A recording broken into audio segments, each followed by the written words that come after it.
আসসালামু আলাইকুম। এটা আমার নতুন রেসিপি চ্যানেল। আপনারা একটু সাপোর্ট করবেন যাতে আমি এগিয়ে যেতে পারি। চলুন রেসিপিটা শুরু করা যাক। আসসালামু আলাইকুম। আজকে আমি গরুর মাংস রেসিপি করব, তাই জন্য সব রেডি করে নিয়েছি।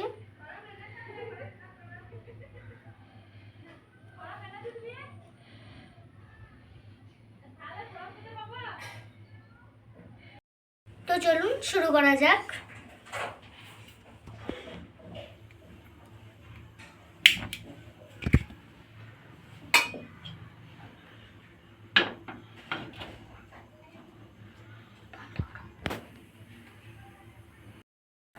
খোলা গরম হয়ে গেছে, এবার আমি তেল দিয়ে দেবো।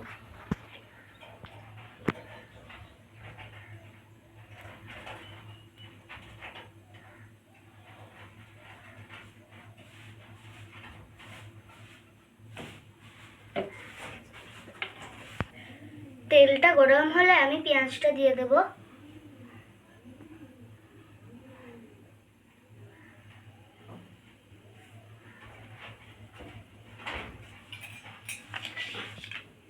তেল গরম হয়ে গেছে, এবার আমি পেঁয়াজ দিয়ে দেবো।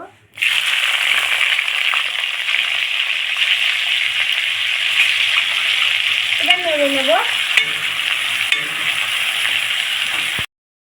প্রথমে আমি দারুচিনি, লবঙ্গ এবং এলাচ দিতে ভুলে গেছি, তাই আমি এখন দিয়ে দেব।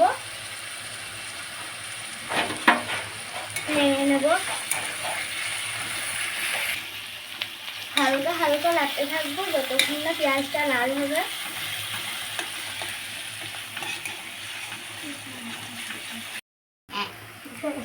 পেঁয়াজটা লাল হয়ে চলে এসছে, এবার আমি মশলা দিয়ে দেবো।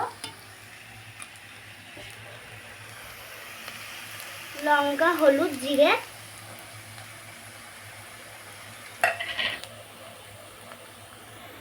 ভালোভাবে নেড়ে নেব।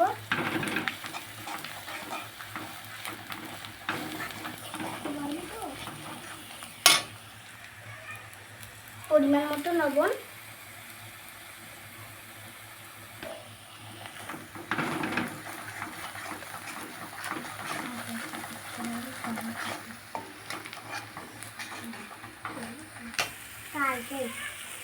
এবার আমি আদাটা দিয়ে দেবো।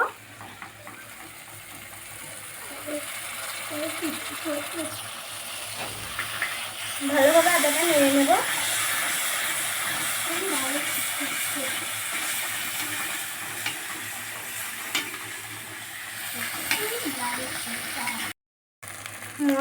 মশলায় আদা বাটা পানিটা দিয়ে দেবো।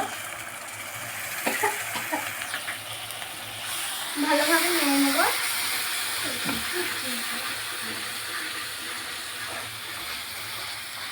কি রে, তখন থেকে কি বুঝি করছিস? এবার আমি টমেটোটা দিয়ে দেবো। ভালোভাবে টমেটোটা নিয়ে নেব। মশলাটা পাঠিয়ে নেব যতক্ষণ না তেল ছাড়ছে।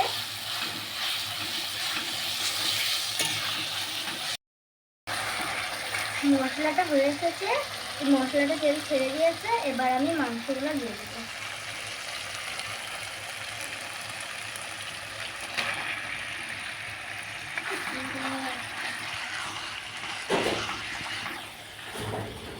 মাংসটা আমি ভালো করে নেড়ে নেবো।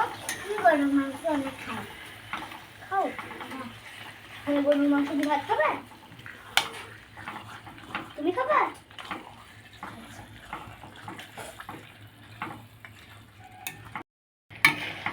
গরুর মাংস থেকে পানিটা যেন বেরিয়ে যায়, ওই জন্য আমি ঢেকে দেবো।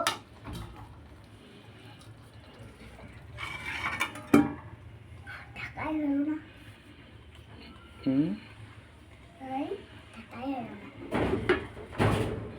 গরুর মাংস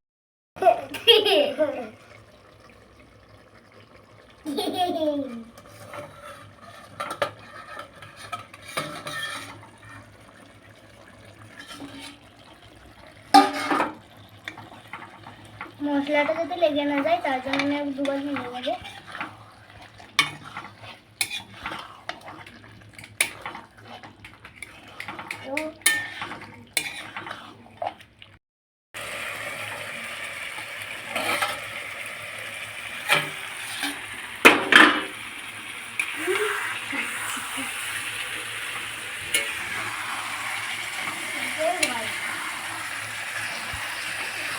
মাংসটা পানি ছেড়ে দিয়েছে, এবার আমি পরিমাণ মতো পানি দিয়ে সিদ্ধ করে নেব।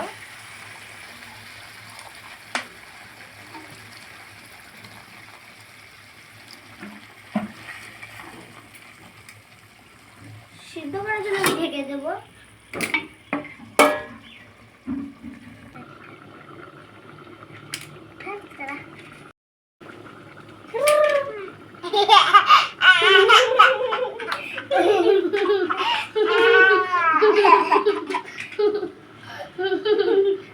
আবার বানাই।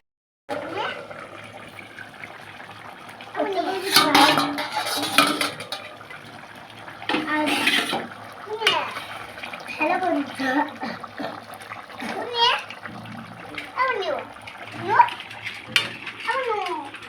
এখনো সেদ্ধ হয়নি, সেদ্ধ হতে এখনো 10 মিনিট দেরি আছে। সেদ্ধ হওয়ার জন্য আমি আবার ঢেকে দেবো।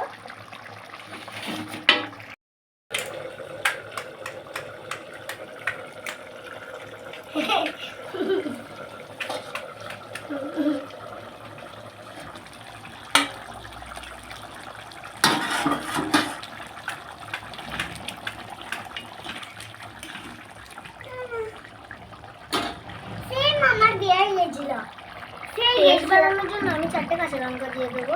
মানে সেম আমার দিয়েছিল, যখন দিয়েছিলাম তাইলে ভালোভাবে নেড়ে নেবো। মা দিয়েছিলাম ততদিন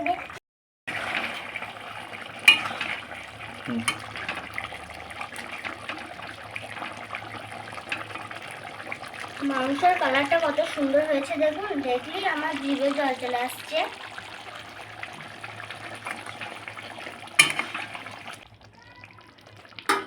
মাংসটা হয়ে এসছে, টেস্ট বাড়ানোর জন্য আমি এবার ধনেপাতা দিয়ে দেবো।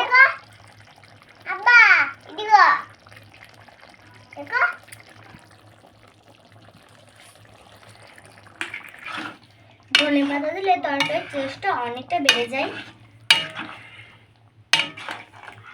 তাই আমিও ধনেপাতা। রান্নাটা কমপ্লিট হয়ে এসছে, এবার আমি গ্যাসটা বন্ধ করে দেবো।